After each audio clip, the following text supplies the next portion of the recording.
আজকে আমি বানাবো ঠাকুমার একটা খুব সুন্দর রেসিপি, যেটা হলো ঘরোয়া পদ্ধতিতে আলু, বাদাম, পেঁয়াজ, ডিম দিয়ে চাউমিন। তো চলো বানাই, আর সবটাই তোমাদের সঙ্গে শেয়ার করি। কড়াইয়ে জল নিয়ে জলটা ফুটে যাওয়ার পরে আমি দিয়ে দিলাম চাউমিনটা সেদ্ধ হওয়া পর্যন্ত অপেক্ষা করব। বেশি সেদ্ধ করব না, গলে গেলে পরে চাউমিনের টেস্ট ভালো লাগবে না। তাই পুরোপুরি সেদ্ধ না, সম্পূর্ণ সেদ্ধ করব না, হালকা সেদ্ধ করব। সেদ্ধ হয়ে গেলে নামিয়ে নেব। এদিকে যেহেতু বাদাম দেব আমি, ওই জন্য বাদামটাকে ভালোভাবে ভেজে নিয়েছি। চাউমিনে যেহেতু ডিম দেবো সেহেতু একটা ডিম ফাটিয়ে ভেজে নেব। ডিমের মধ্যে অল্প একটু নুন দিয়ে নাড়াচাড়া করে ভেজে নেব।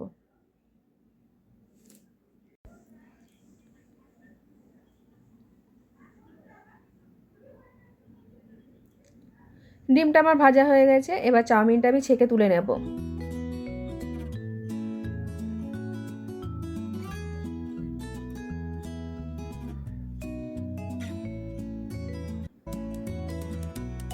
কিছুটা কাঁচা পেঁয়াজ আমি ভেজে নেব।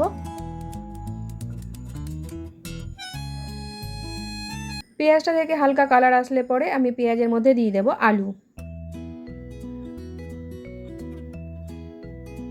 আলুটা ভাজা হয়ে গেলে এবার দিয়ে দেব ছেঁকে রাখা চাউমিনগুলো।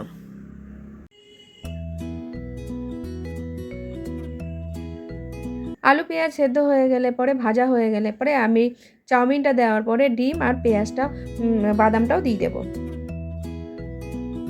খুব ভালোভাবে নাড়িয়ে নেব যাতে চাউমিনের সঙ্গে ডিম, আলু, পেঁয়াজ, বাদাম, নুন সমস্তটাই ভালোভাবে মিশে যায়।